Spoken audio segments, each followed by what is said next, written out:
pretzel stick.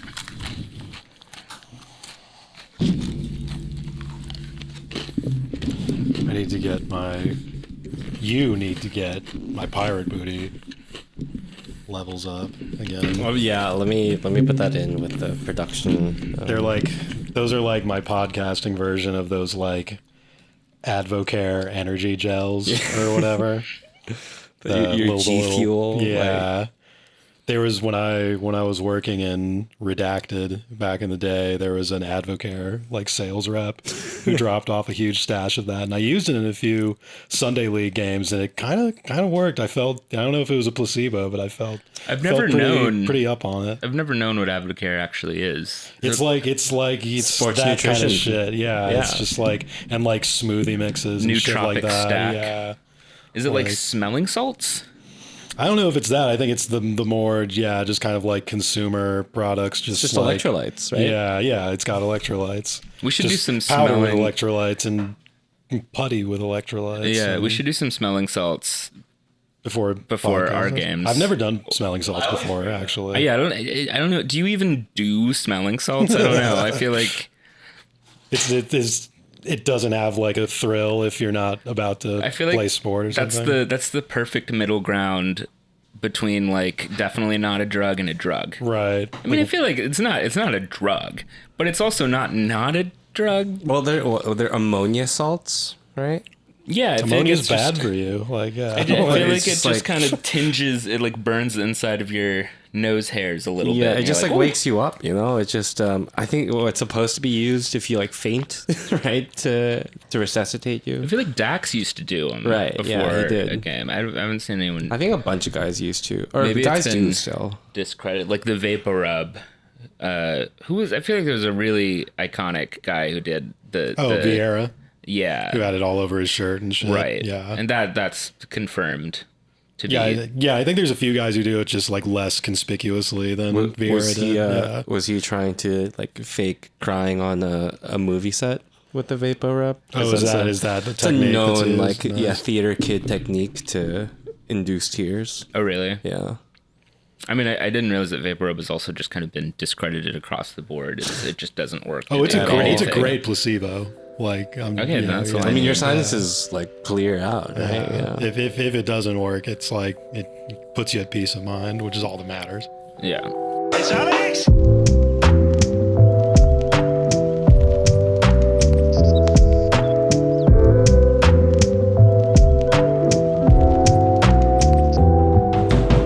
Well, it's episode 226 of View from 202. And unfortunately, we're going to have to start this episode with another official retraction, correction, apology from the producers. So, we've been writing the club and Gerhard Strieber kind of hard recently about their, less than clear communication about injuries. Certain players will just kind of be, we're resting them, we're rotating them, saying nothing about them. And then it's like, oh, wait, now they're on the injured list. We have not been a fan of this, but yet, lo and behold, our big glass house, because this week I have to share the unfortunate news that, Sam, in fact, had not gone on a special mission last week. And as a sidebar, I apologize for that. I made a reference about the classic movie Zoolander about assassinating a politician on the same day that the Queen had died. Obviously, Top Gun would have been the better reference to make, as it also literally includes the Queen in it and not the Prime Minister of Malaysia. 2, it happens at a sports game, and this is a sports podcast. I just had seen too many baseball people mention Top Gun already, but I can't sacrifice my creative vision like this. And also, I said that he was going off to listen. He was listening to the song "Relax," which makes no sense because in Zoolander, that's the song that triggers him to go and kill the politician. Why would Sam be listening to that? So yeah, unforgivable errors in that light. But even more importantly, as it turns out, he was just in Scotland and he just went to scream at Prince Andrew. Well, no, he's actually sick. The lies end here. Sam got the new booster, and it is as we feared. He has all 5Gs. He's got the 5G. Last week we thought he might only have like 2.5 Gs. So we're like, all right, let's see how it goes. Maybe we can avoid it. But this week, nope. We got the tests back. We went down to Dr. Riley Williams at the Hospital for Special Surgery. Because, I mean, we fucking know where to get our special surgery. Yeah. Right? Dr. Riley's the plug. Yeah. And Dr. Riley gave it to us straight. Said, boys, I'm so sorry. We've seen this before. Most probably with Mokeda.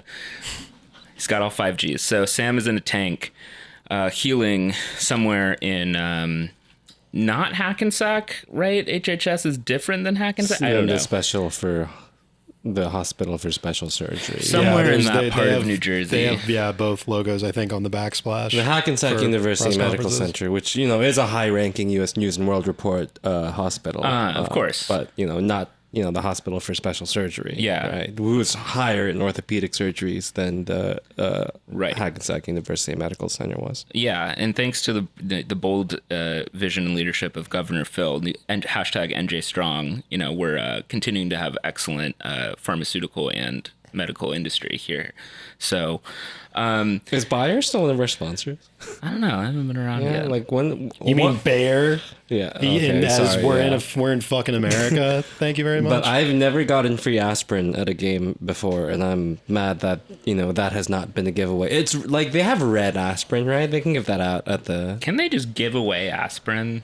I thought the little. If you're like having a heart attack, I thought you're the obliged little, to. I liked one of my favorite promo items since I've been going to games was the little like crack vials with Bayer on them that they had in like 2017. With like the pill containers? Yeah. It didn't even have any like soccer or club insignia on it or anything. It was just a little. You just know there's a thing for your little thing. There's a room somewhere in their corporate campus in whatever county where it's just like a pile of thousands of them. Yeah, exactly. Yeah, just piled up. But I picked you up, and they should put that up on Members Plus on the Ox. Yeah, some Bayer vials. But yeah, for your meth. But I picked you up a Wendy's koozie at the. Yeah, thank you. They were giving out free Wendy's lemonade mixers or refreshers or whatever. Yeah, I used it last weekend Yeah. at the thing that I went to instead of the game. Does it just have Wendy's on it, or does it have like? Yeah, there's Wendy. Is Wendy? No, it's just kicking nothing about is Red Bull. I was gonna say is Wendy like scoring a goal, kicking it in, but I should have said is Wendy putting a hard press on somebody. Actually, no, it's Antifa Wendy, so it's Wendy kicking someone with a shattered swastika logo on it. So, but I have, unfortunately, I've seen the rival versions where Wendy is kicking the hammer and sickle that are blue colored, because they're the city faction version. Right, so keep an eye out. It depends on what color laces We got that one. are. We got that one from non-woke Hiram's. Woke Hiram's obviously will only have Antifa Wendy as the partner. So Sam is hopefully gonna heal if everyone subscribes to the Patreon. We'll be able to afford the 5G reduction surgery. Dr. Riley Williams has given us a cut rate deal. So the payments will only last about 90 years. So I think it's going to come out all right. Get well soon, Sam. But for now, we'll carry on the three of us. Brit, Cork, and Peaches. And only made possible by Energy Drink Soccer Show's generous HMO plan. Yeah. I actually told BMS, the deductible is only $5 million. Are you sure? That's really generous. Out of pocket? It could be 10 million, and I'm just so thankful for this.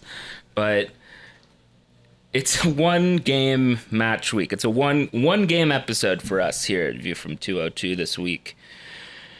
We only have the New England home game, and we won 2-1. I wasn't able to make it. I had to go to separate event where I was able to use said koozie, but was delighted to see the score come in that has all but officially ensured that we're going to be in the playoffs for 13th year. And it's a nice little treat.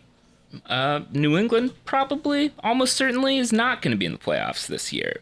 Sorry, Bruce. It's not about Yeah, you. it's not a treat for me, but Yeah. Well, separate the man and the institution, right? yeah, sure. was We've gonna say- certainly been doing that on this show. I was gonna say one of our shared streaks though looks like it might come to an end on the other side. Because Seattle look like they might not make playoffs. I This thought year. they're coming. Oh, King Yeah, of the they're kind of Mountain, in the baby. shit, too. King of Yeah, the they're under Mountain. the line as it stands. King of the Mountain. Here we are. And I was saying right before we pressed record, we actually got a little bit of a revenge on New England this year. It's been obscured a bit by kind of our up and down sort of weird vibe season. But We also got weird vibe wins against them. Well, yeah, cast your memory back to last year and, our summer skid and kind of just eking out the kind of really tight defense and kind of getting 7th seed last year. One thing we said among that overall trend was that the fact that we had played New England 3 times last year and they ended up getting 9 points from us in kind of heartbreaking ways or brutal ways one way or the other kind of had a big domino effect on our season. That was our theory in one way or another. And if one of those results went a different way or we just didn't have to play them 3 times in a month, you could see it going differently. And New England really punched us in the mouth last year. This year, though, way back, April, May? One of our first away games, we went up there and got that famous 1-0 scrappy win from the own goal, Ashley Fletcher, Metro legend. And that kind of kickstarted their struggles this year. Kind of, I think, set the pattern, I think, the expectation that they were not necessarily going to be at the top of the table again and kind of just grinding out results. And now, this week, we've basically eliminated them in a game that they really needed to pull a result out. They really needed to get 3 points out of this. They got 0. So that's a nice little treat for us. Sitting here pretty in 3rd place after all. But tell me about the game itself, because it sounds like this was sort of a weird game, even though on paper the points and all that kind of has a nice, tidy, feel-good narrative. 2-1 win. Was it as exciting as the score suggests? Was it an open game? Was it a cagey game? Was it a game of dueling ideologies, of dueling practices, or was it kind of just bit of a knife fight? It was kind of good old MLS soccer. Yeah. Not to lean into the idea that MLS is somehow special. I mean, my premise of saying that is that MLS is special for being mostly crap the last few years, as far as teams being put together and whatnot. I mean, and that's how teams like New England, which they were a good team last year, but they were not, some new cutting edge thing or whatever, and they won the fucking Shield. No one thought they were going to be like some kind of dynasty, right? And it's a league where most games are just kind of messy and weird and kind of disjointed, and both teams don't really have. I'm not saying it's like 2004 or whatever, but most teams don't really have kind of a coherent game plan. A lot of the time it's kind of generic, and there can just be sort of weird games like this. But anyway, as I wax badly poetically, this was kind of a game that was a bit of a mess, and then out of nowhere in the second half there were kind of 3 goals that were all nothing. I was going to say against the run of play, but there wasn't really a run of play in this game. Neither team really felt like they were coming in waves at any point. Neither team really felt like they were, constructing a lot, so to speak. Red Bulls probably had the better of it, and obviously they won. And the XG was especially lopsided. But as we were just kind of going over the highlights again before recording, and I was saying it was just a lot of those. Like we've been talking about all year, and I've been writing about all year, just sort of not even half chances, just sort of hopeful shots, just weird crosses that bounce to a guy to make an awkward shot, just not really chances where we've carved the defense open in any way. And the first half was pretty much all that. Just New England kind of sitting back and then getting a couple of counter looks, but not really creating anything. And then us, having a lot of the ball. And we did do better kind of possessing and circulating this game throughout. But then when it came time in the final third to actually put a ball in and actually get some combination together, it just wasn't really happening. And the chances were pretty soft. And then we went to half, and it seemed like, the atmosphere from that first half was a little foreboding in the sense that it seemed like the type of game where, Struber would try to over-engineer things in the second half, and the opposing coach just kind of fine-tuning what his team's already doing was going to be enough to just hang in there and maybe nick a goal while Red Bulls sort of lost shape and lost focus or whatnot. And certainly in the first 10 minutes, it looked that way when McNamara scored, but then it ended up turning around, So, I probably sound very unenthusiastic just now saying that, but just sort of another game where, it was obviously better than most home games this year because they got a result. But, another game where it just felt like, not a lot of, cohesive, work coming together too much. But there were definitely some good points, like I said. Mm-hmm. I thought it was, I think good old MLS is kind of spot on because it gave me vibes of that one, 2013 or 2014 New England game that we played at home where Dak scored kind of a game winner in that game. And it was... is that playoffs or... No, that was regular season. I might have missed that. Yeah. But yeah. Those were my wilderness years. Yeah, it was... but it had kind of that, it was not a fun game to watch, really, for the most part. You're really kind of hoping that we would, get back in the game, and we were kind of in it for the most part, but it was we were clearly having better possession, but to what end, right? And that's kind of with the feeling of the game. But at the end of the day, just the better team kind of pulled out. And I thought yeah, we were definitely the better team. Right. And it was just the game kind of went as expected in a way, but it was both a boring and unexpected way to get there at the same time. I mean, New England didn't offer much, but then they also were without Carlos Heel.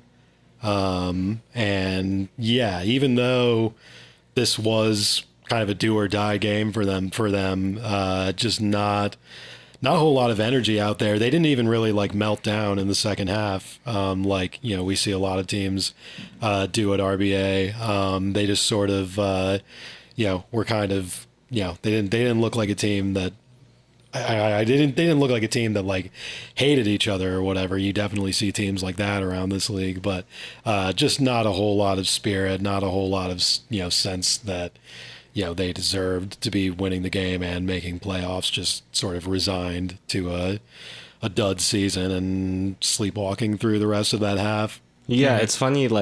We said earlier that there was no run of play or you can't really score against the run of play because there wasn't any, and right. and there was this kind of constant feeling throughout the game that the flow or the lack thereof flow is just of the total quality on this field, 65% of it belongs to the Red Bulls and 35% of it belongs to New England. And that's kind of how the game played out the entire time. New England kind of scoring first was a little fluky, but it all evened out by the end, and it kind of ended up being a game where the averages meaned out. Right. There's something just really unsatisfying about their goal, even just from a neutral perspective. Obviously I'm not a neutral, but just looking at it, it's just it doesn't look right. New England's goal? Yeah, it's just I like that kind of goal. I was gonna say, I would have loved to score it for myself. Yeah. I like goals where just you drag defenders in one place and then just put it back across. But yeah. Yeah, nice okay, ball, then maybe it's not a neutral standpoint. I guess it just reminds me of the last 20 minutes of playing pickup, and everyone's a little knackered, I know what you mean, and everyone's when it happens, I'm just thinking, okay, if everyone were like paying attention and this mattered and kind of like that probably wouldn't have happened, but it happened in a real game. Or like a goal in a friendly. Yeah. Yeah. And I'm just like, come on. Yeah, Which is I mean, exactly why if like we had scored that goal, I'd be like totally for it. Yeah, I mean, if we're gonna do a diagnostic on it, I mean, I think Edelman maybe should have been. I mean, it was a big ask to make that track back, but then it was also pretty early in the half, and he is pretty much the deepest midfielder and should be responsible for those moments where the center back split apart, and he was fairly close to the ball, the cutback that Bo put in, but didn't really lay out for it or anything. And, Long wasn't really there on the back post. Reyes and Nealis commit, but we go back years talking about that on this show, about how, some of the, issues you can run into playing defense in the Red Bull system or in the pressing system is that you overcommit a lot and your mind is tuned to play rest defense, to press high, to follow guys, to chase guys, and just moments like that are going to happen. So you need everybody else to be covering space and watching it, and Edelman and Long maybe weren't doing that, and just sort of team coming together to fuck up there, to be rude. Yeah. But Well, put in a good ball, but it was not any single person's fault. Yeah, and also Daniel Edelman throughout the course of that game made up for that one mistake. Well, yeah. Yeah, so. I find it also just frustrating how much of a nothing ball it was into Bo in the first place. Just kind of like, okay, sure, throw it forward. Yeah. The guy was I think it was probably Bell or one of their sort of wingbacky guys, some like anonymous 25-year-old college grad or something. Right. It was just kind of like was standing still, looked up and threw it down there. I don't know. It's just kind of. I'll do an MSG production replication here and just admire the way that he was able to move across. Bo was able to move across the hips to get that assist in for New England. Yeah, let me look. I'm gonna assume it was. Let me see. Was it? I'm gonna assume it was Bell because he plays on the left field. John Bell from the United States has had a monstrous year. Carves apart the Red Bulls. New England leads 1-0. The main character of the game being New England, of course. Oh, I'm sorry, Luna. My Steve impersonation troubled you. Don't worry, it troubled me. Did Struber... I guess I'm wondering if Struber had any comments about this goal in particular, because I'm wondering, obviously he's complained about, like, these moments of intensity and just, like, blamed everything on the players not being able to commit 100% of the time. I'm wondering if is this even the kind of moment he has in mind? Because sometimes it's sort of inscrutable when he's actually talking about.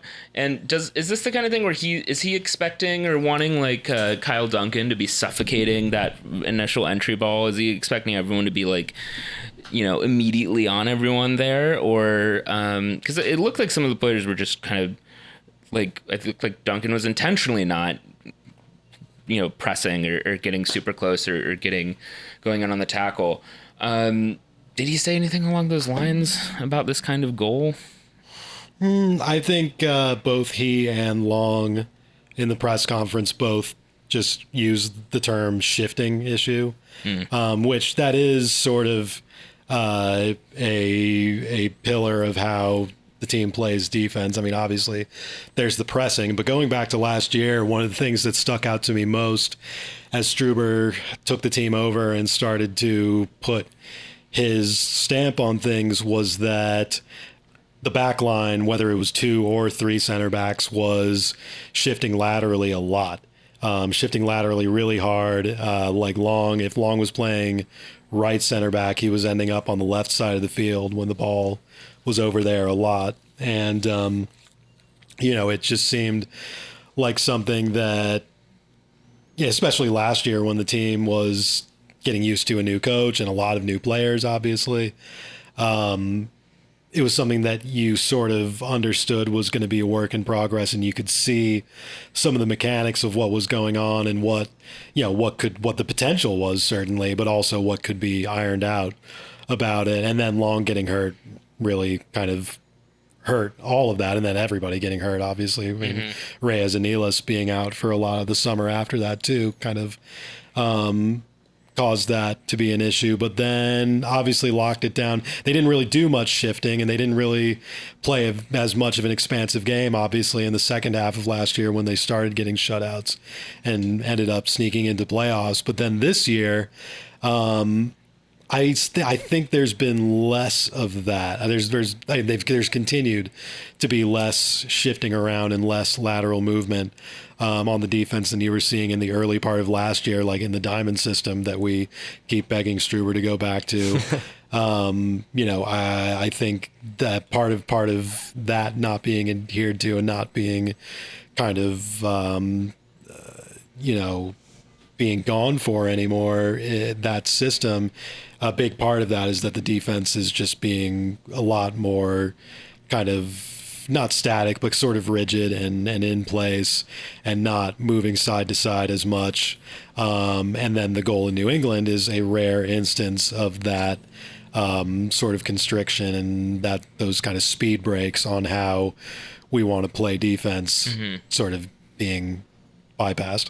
I will say I noticed, especially kind of like in the dregs of the game when we were down 1-0, and it was kind of like, we were kind of passing laterally for a while, but, I did notice that we seemed very wide this game. Wide? Yeah, like compared to, what I would expect from our team to be more kind of compact and narrow as a form and move together. But in this game, we were, I think, expecting the ball to do a lot of that work too, and maybe playing against that in kind of this way. And maybe we are kind of countering, like what you're saying, this kind of what we had in this lateral movement by creating the width in our shape of this three at the back system, which, I think to some extent frustrates me to our lack of fluidity because of it. But, might give us that kind of defensive structure that we want. But then again, we did concede that goal because of it. Yeah. I mean, I guess every good season, at least, there's a small handful of games that are kind of ugly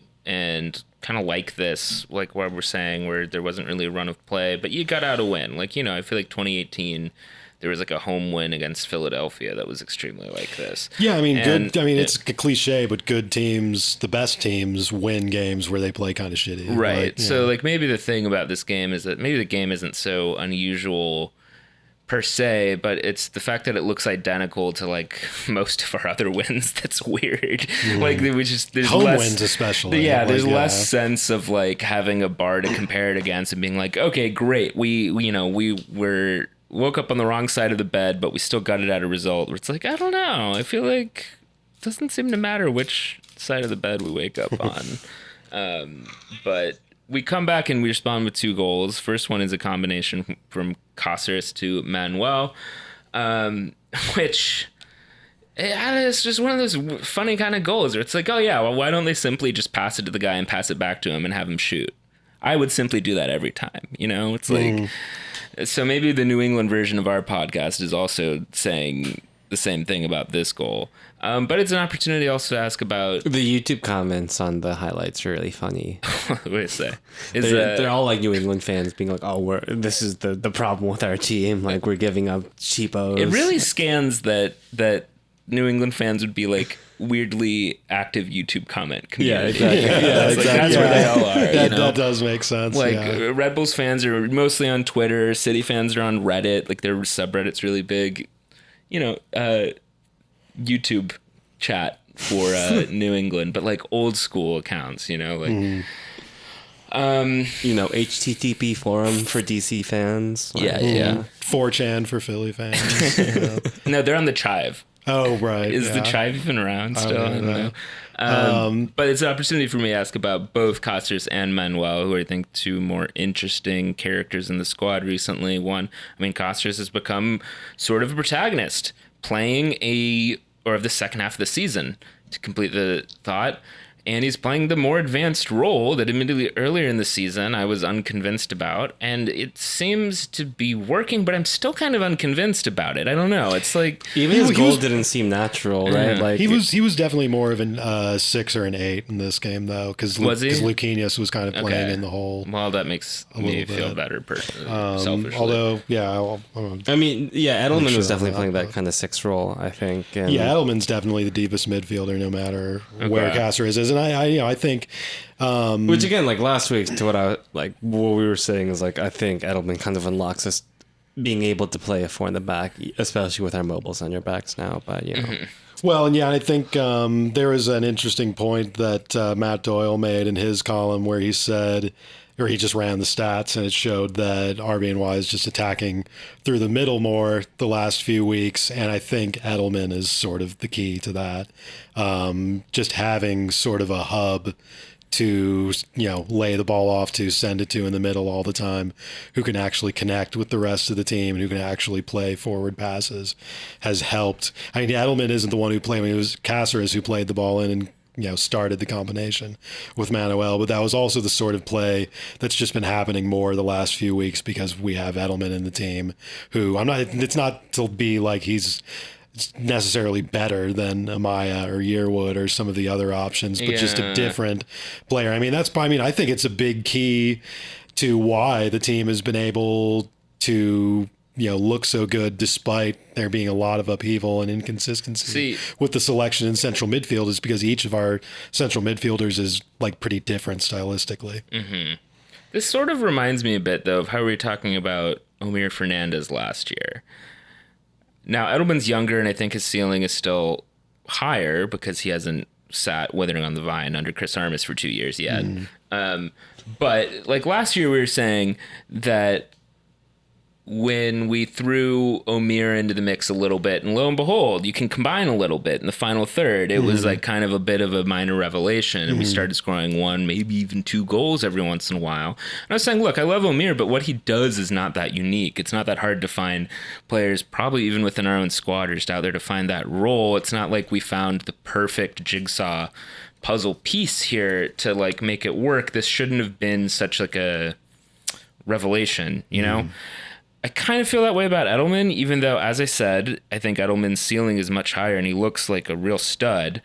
I still don't get the sense that we were like even trying to play that way or think that way about our system. Try and get Yearwood or Amaya to play that way. Right, yeah. Or Caceres. I mean, Caceres, like, he first made his name as a youth player, basically, playing that role. And I mean, it's just kind of the story of his career that he's just been consistently dragged away from that. Well, here, before you were talking, Brit, I was going to joke that, like, that Daniel Edelman has not had his youthful confidence coached out of him yet. Yeah, and maybe that he's kind of just like playing balls that, are riskier maybe, but he's like, I can make those because I'm 19. That's true. His head might just be in the clouds a little bit still, in a good way, where like he might actually just be like, I don't know, this is what I usually do. This is what works for me. It's like, this would work for RB2. I'm just going to play this ball and right then here. Struber's like, oh, that's interesting.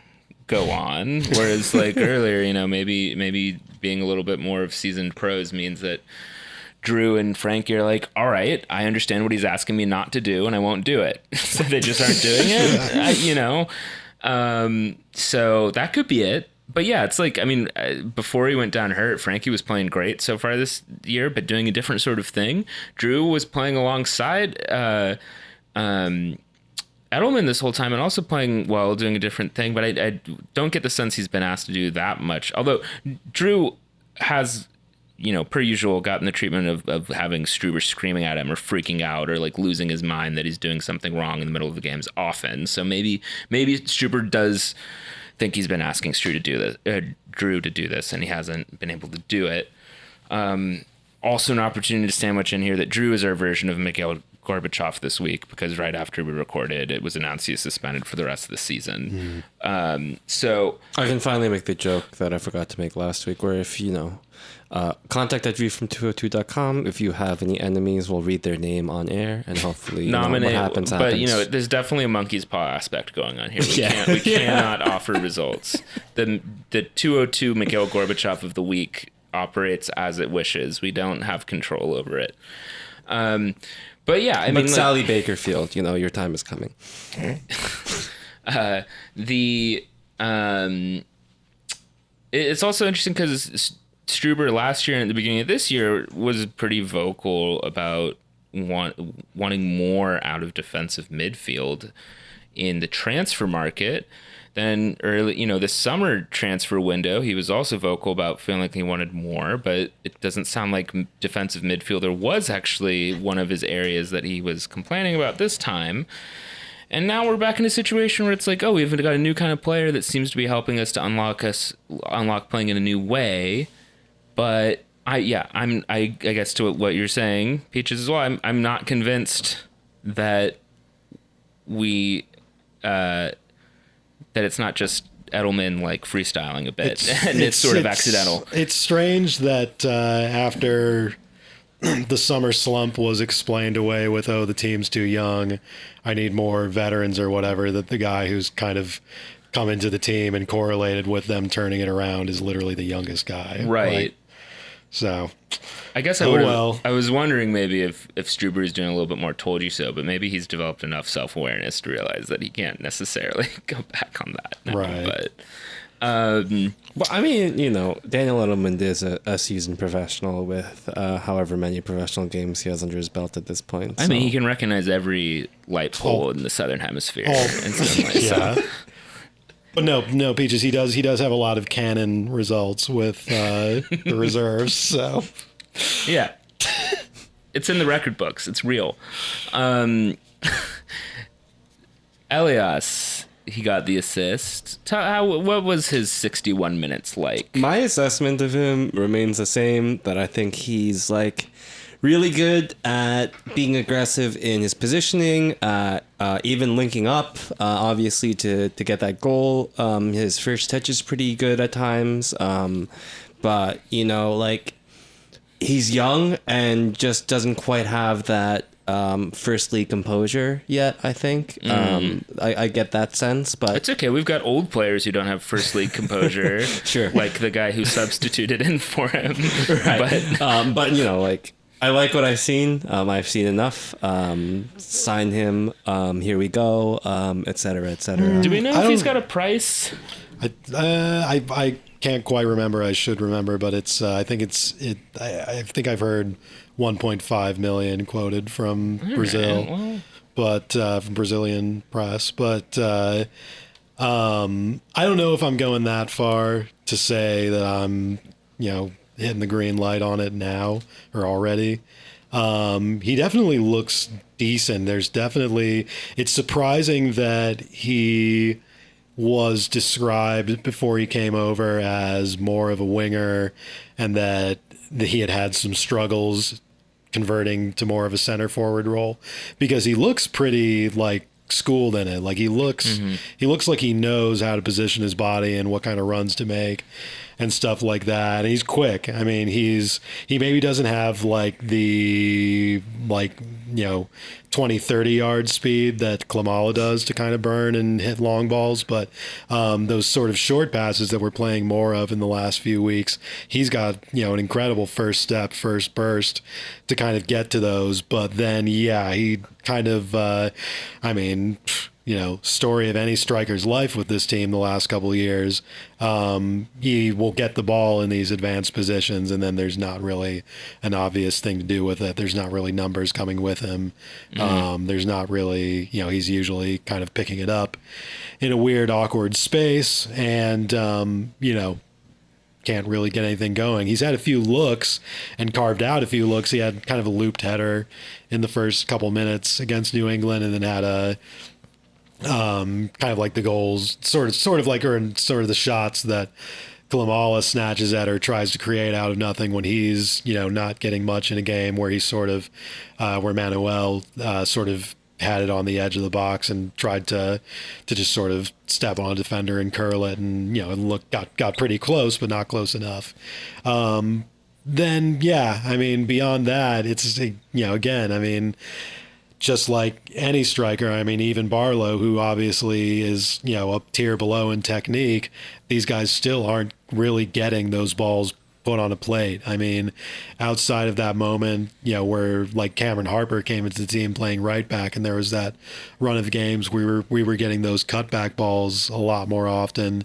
There was a little bit of that, but ever since, it's just a lot of kind of vertical, long balls into cul-de-sacs that the strikers are supposed to pick up, and it's just not conducive to the type of play where center forwards are on the end of a move. Yeah, I think what I really liked, you reminded me of one specific instance that Manuel kind of got to a ball. It was a ball played, I think, over.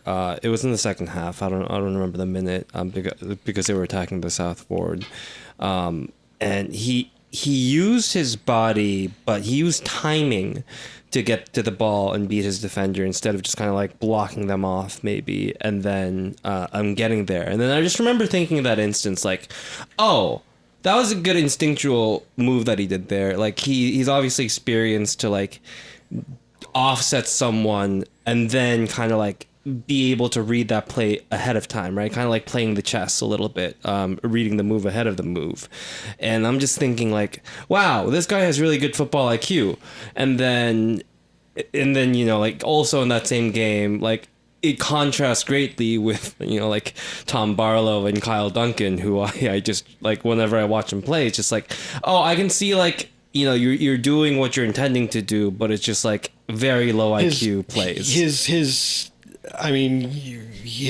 not really able to carry the ball. Like I can see why, he started out as a winger, but then they tried to convert him more to center forward, more to striker, because he can't really. I mean, it's been 3 games, so I mean that should be kind of the disclaimer on all of that, because that it's only been a small sample size so far, but. He's not really a guy who's like carrying the ball and sort of doing, kind of calculated layoffs and stuff like that. Like Klimala does a lot in games where he's able to get on the ball more. So there's less.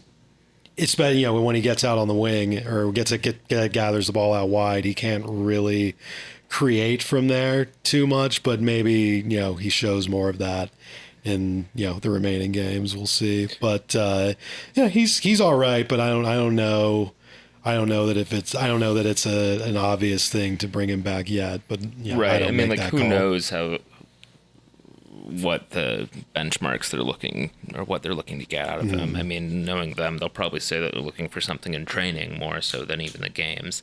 I was going to say it seems like they trust him to get these minutes, but then I was like, well, I don't know. I mean, Klimala's just been hurt the last 2 weeks. He's played so much. And then this week they substituted him in at 60 minutes, which, I mean, not to repeat last week's long tirade, but like they should be fit to play 90 minutes, like coming from the Brazilian season. He's like a professional athlete. But like almost like in response to what we're saying, we don't need to see Tom Barlow anymore. Yeah, I mean, I wasn't here at this game, so I can't say, but just looking at the course of events, like we tie up the game, we equalize the game, Manuel gets an assist. It doesn't mean he's been super effective on the field. That kind of thing, that kind of counting stat can be misleading, sure. But then from what we know about all the recent years of Tom Barlow and this team and what happens to the Rebels when we put Tom Barlow late in the game, I still don't know. What does Struber see? What does he think's going to happen when he puts Barlow onto the field in a 1-1 game where we should be chasing a goal? Like what is going to happen? Like Barlow scored a couple goals this year. I don't like this subject because I don't like piling on it and really being nasty about it, especially since he's been made into a bit of a scapegoat in previous years. Thankfully, it seems like that's not really the vibe right now. But what is the idea there? It's just so annoying that he's such a big-brained mad scientist, and then he fucking throws on Tom Barlow like it's scripted every week. The closest that I've heard to an explanation. I think Struber did try to give a little bit of an explanation like a couple months ago. I can't remember which game, but where he was just kind of asked about Barlow or whatnot, which again, I mean, the idea that Barlow is, you know, some kind of like anomaly. I mean, MLS is full of guys who aren't, you know, Benzema or whatever. But anyway, yeah, but he's I don't know. He's not going to make us more likely to score. Yeah, but exactly. I mean, he's not a starting level player. He's definitely a guy who, you know, you just have around, you know, in reserve or whatnot. Not a guy who you think of as a. I mean, I've said in the past that, you know, he can be a tactical weapon, but now that we've seen a lot of Struber's system, I don't see necessarily how he does that. And like I was saying, I mean, Struber had one explanation where, you know, the English was a little bit choppy, so I don't know if he was maybe explaining himself, you know, precisely, but he was saying something about how the need to break the last line or just kind of rush the last line is something that, I mean, Barlow is nothing if not a guy who plays just kind of at 100 speed at all times. I mean, he doesn't really have a change of pace. Mm-hmm. He's just kind of always running, and I mean, it can be kind of headless chickeny, like we say. And I guess Struber figures that, you know, enough of those headless chicken runs are kind of causing issues for the center backs that there might be a lucky bounce or whatnot, and that you don't necessarily get that with Klimala, and especially a kind of shorter guy like Manuel, who doesn't have the big afterburners. So, you know, I don't think it obviously didn't keep us from winning, but it also didn't, you know, expand on the game at all, and didn't, you know, I mean, for all the talk about how there needs to be a killer instinct more with this team, and then they need to, you know, double up on leads or go ahead when there's ties and stuff like that, and that's been the difference between success and frustration at home. It's just, you know, a strange thing to put on your least technical striker for those kind of moments. Yeah, and it also just hasn't worked. Right. I don't know, even like despite what the theory is behind it, we also haven't heard about it in a while. But I also just bring it up because I think it affects my take on Manuel in general, where it's like, so far I'm like, yeah, seems definitely decent enough to keep around as an option and everything. You know, it's like one of the guys that we work in. Is he going to be like the starter anytime soon? I have no idea. Probably not. Doesn't look like he's ready for that. But Barlow's presence just reminds me of, like, I don't really understand how our second, third strikers are being used on this squad right now anyway. Like, it seems like a fool's errand to try to get too deep into assuming what we might do with like a second or third option there. So we'll see. The game reveals all. The transfers reveal all, which is the true game, really. Right. But we should probably move on to City because, you know, this is actually a bit more of a meaty away game as opposed to usual away games where we can be kind of cursory about the opponent. So it was a good 2-1 win against New England. Good to get an ugly one. Gets us a lot closer 4 points clear of City. Because City hilariously has lost a bunch of games. Would have been nice if they could have lost one more game to us. Right now, as you speak, we're in the 90th minute, and Montreal is winning 3-2 against Chicago. SKC are winning against DC. So, like it matters. Will mean that Montreal, I think, if they pull out that win the next couple minutes, will be 6 points up with 3 matches remaining. So, you know, it's off. Yeah. Maybe Chicago gets a goal any second now, and then it could be game on for second. But really, we're looking at this third, fourth. I mean, with 3 games left, there's potential to fall behind City, especially if we lose to them this weekend.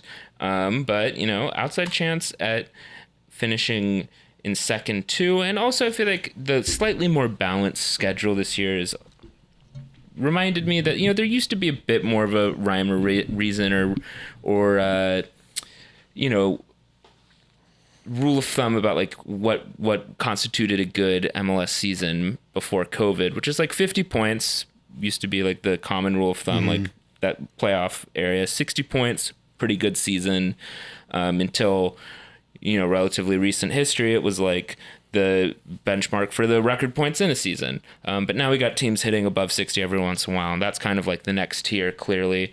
And then, between 50 and 50 was how many points we got in 2017, and it kind of doubled as like also just a metaphorical proxy of like kind of what the basement was for us in that era. So it's nice, I think, to be at 50 points again, and it looks like the sort of logic or just distribution of the table is going to be roughly similar. I mean, it looks like it's shifting upwards a little bit, but basically if you have 50-something point season, that's pretty decent. And we're at that mark, and I think if we can get to like 55, 56 points, you can look back at it and in retrospect and be like, wow, that was a pretty reflective of a decent season. Schneider actually used 50 points as kind of a benchmark in his conference last month. Just sort of like, yeah, we need to get to 50 points, and then we can say, pretty solid year. Like, all right, there we go. And if we can prevent City from hitting 50 points, even better. But yeah, it's another 6-pointer this weekend at Yankee Stadium. I will not be attending. I have work. I'm going again. You're going? And hey, you know what? I will say a couple weeks ago when we were still on our skid and City was not as far into theirs and the memory of them beating us at home was fresher, I was not treasuring that thought at all. And I was like, it's convenient that I'm going to have to work because like Red Bulls are not really inspiring me right now, especially just what the manager was saying about us while we were losing. Now, though, I mean, hey, they've pretty much done as much as they can to reverse that situation where City is firmly in the Cushing zone. In fact, they might be going too fast, or they might exit the Cushing zone if they're not careful. And it's just like, it's not really my beat to go into this on writing or any of my other platforms, but I've mentioned it to you guys, but Cushing, I've attended a couple of pressers with Cushing now, from the games this year, and talk about just like the least inspiring person you could possibly imagine. We've had our own experiences with kind of deer in the headlights managers, but this was a whole new frontier for me. Just not ready for prime time. Seems like he also had his own version of his Dome Tehran moment with telling off. Oh, he had some spat with a reporter, right? Which the reporter declined to elaborate. Well, yeah, I don't know why. Maybe Cushing got him. Maybe Cushing actually has some bars. Damn, I mean, Dome won. Yeah, that exactly. guy fucking disappeared. He's gone, and Dome is still just living that life. Everyone was like, Dome was right. But yeah, City, I think, I'm sure they'll put a little dog and pony show on about their little cup. But like it is funny. It helps. One, as we all know, nobody cares. Nobody matters. Is it Billy Madison where he's like, oh look, no one cares. No one. Or like I have a degree. Or is that Jurassic Park? Oh, that's Jurassic Park. Dodson here. But I don't know why I always think it's Billy Madison. I think maybe it just looks visually like Billy Madison. But yeah, see, no one cares. No one cares, City. But also the fact that they're sliding and have Nick Cushing as coach I feel like it might ring hollow. They're trying to talk shit or anything. I was explaining to when I was walking out of the stadium with Alex and Kate, just, that there's like a potential brewing for something catastrophic to go for City, and that's really why I'm going. Like maybe another crazy. I was at Yankee Stadium for some good wins. And that there's nothing quite like a good win at Yankee Stadium feeling, and I'm chasing the dragon a little bit here, so that's why I bought my ticket. So you're thinking like a blowout win when you mean I'm not putting it out there. I don't want to say anything too much. But Yeah. Okay. Interesting. It's going to be interesting that it's at 1 PM. It's going to be like a morning game. Old school derby. Yeah, exactly. They got to keep people from getting too rowdy too quick. That did not work the first time I went there. First ever derby I went to, I think, was the last time I was like properly pretty drunk. It was like right when we got out of college, Like too. last time So, yeah. in your life. Yeah. Yeah. It's like the last time I've gotten. Yeah. So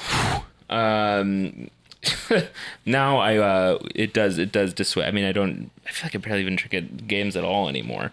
But it is funny. I wonder if there's something that made them want to go back to the 1 p.m. kickoff time instead. Maybe I guess it's national, maybe on TV. all all of the hooligans across the pond don't have any footy to watch, so they're going to come over to New York, obviously, and scrap.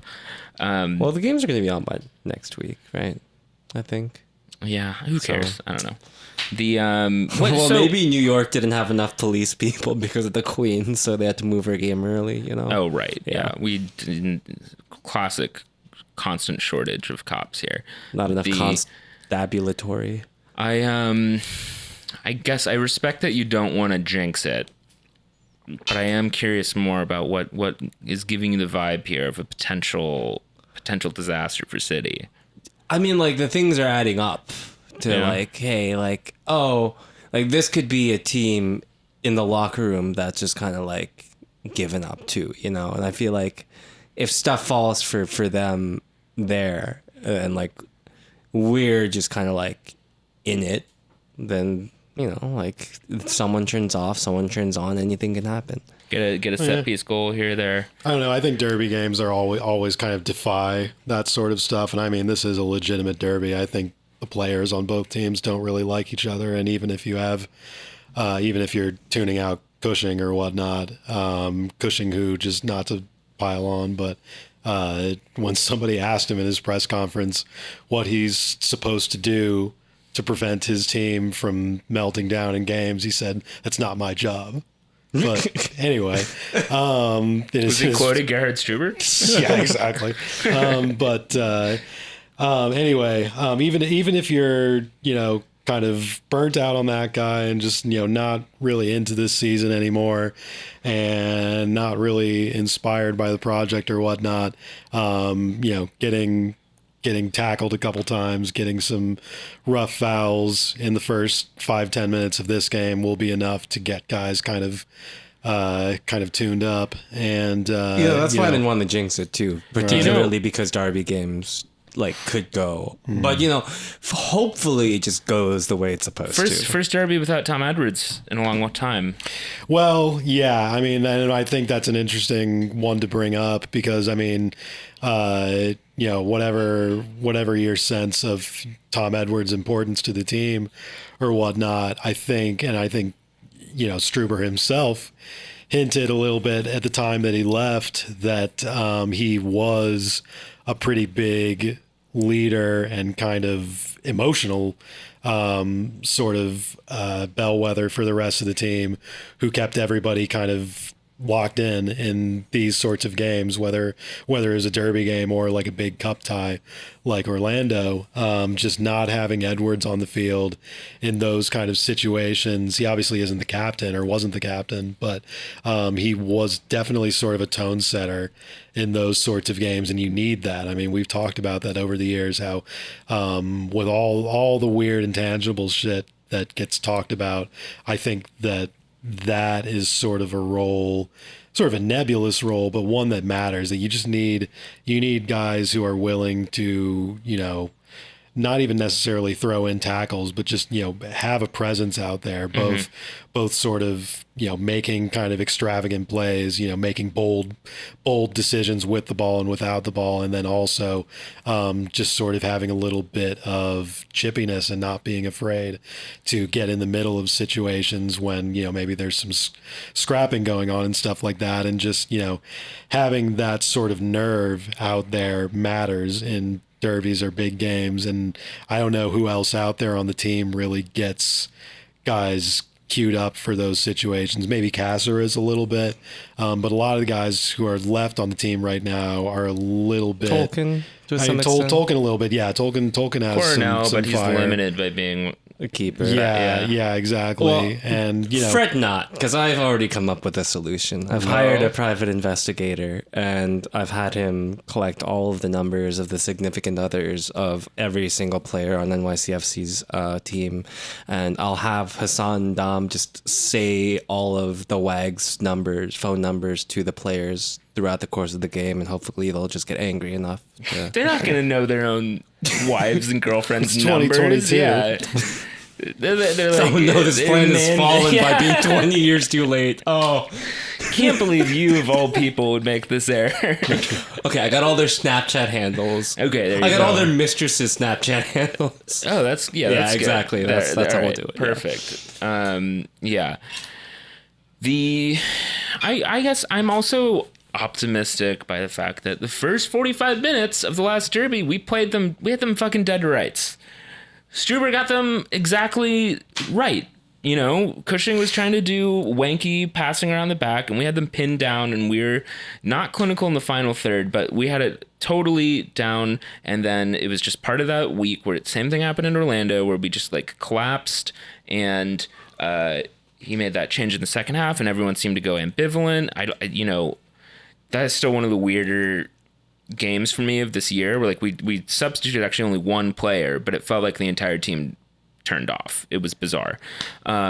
So I'm optimistic, maybe not so much that Struber will get them dead to rights anymore, but that at least Cushing maybe will be stubborn or dumb enough to roll out the ball the same kind of way.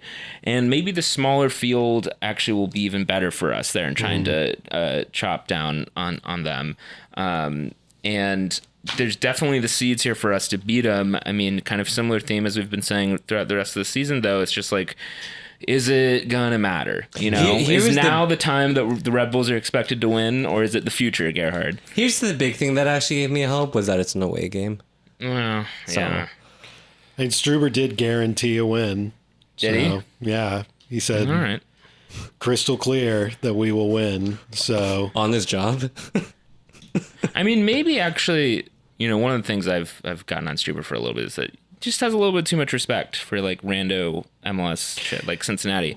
Maybe there's going to be just the combination of him knowing the previous city manager and then seeing Cushing and then seeing what everyone else is seeing about Cushing. Maybe he'll be like, come on. I can slap this guy he around. definitely, maybe a lot of it is just being Red Bull boy number one, as we've said, but he went on a little bit of a, kind of, subtly snarky kind of thing where he guaranteed the win, where he kept calling them Citigroup. We're going to face Citigroup in the next game.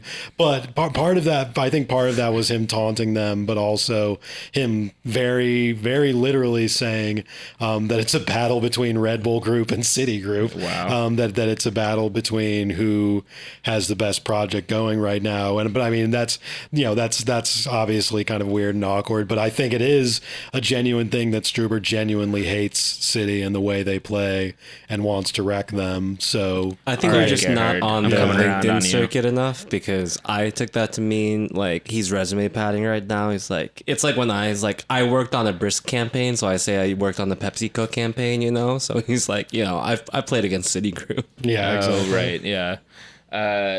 You will know it's real. Cushing's going to have a 45-minute interview where he's just like, oh, yeah, we had a monster game today. It was really a monster season for us, and just saying monster over and over again. I'm like, what the fuck is he doing? Yeah. I realize, he's trying to do Like the Wes Welker feet thing. yeah, exactly. And we're like, oh, okay, sure, I guess. But yeah, fuck it, 7-0 again. Before the 7-0 game, I actually said fuck it, 8-0, and then we didn't do it. It was a failed prediction. So, you know what? You've convinced me. Let's run them ragged. Now would be the time. And fully crater their season. And then do we want to preview the national team games right after that? Right. Yeah. Oh, who's the national team playing? I have no fucking What- idea. But when you said the monster thing, I was thinking the real in the know guys would taunt us by bringing rich energy cans. I think Oh yeah, classic. Rich Energy definitely actually exists. They're playing Japan and Saudi Arabia, I think. Wow, that's Axis of Evil Yeah. friendlies. but whatever. Yeah, as a Korean Yemeni, I cannot abide by. Oh, you're. I didn't know that you. That's had, really the whole gang right there. Yeah, It's just exactly. the three of them. Like, I wonder, we're just playing at the base of a volcano or something. Like, jeez. All right. I guess Aaron Long got called up, right? Yeah. So he's gonna be there on Saturday still, right? Yeah, no, he's it's the week after. right. Cool. They're announcing the roster tomorrow, but I was just shit posting when I said, should we? Oh, you played it very preview well. Yeah, the you national went team real games, straight. but- I'm gathering that it's just Aaron Long is just the Brian Ching of this cycle, I guess. Everyone's just picked on him to be insane about. But whatever. Aaron Long doesn't get that kind of internet, so he doesn't know these people exist. So It's an outside chance Tolkien could be in the team. You never know. There's not a lot of left backs around right now. It's true. I mean, anybody can play left back. Yeah, exactly. So tell him, Wash. All right, let's roll him. Anything else? See you on the other side. Have fun and be safe in the Bronx. It's Alex!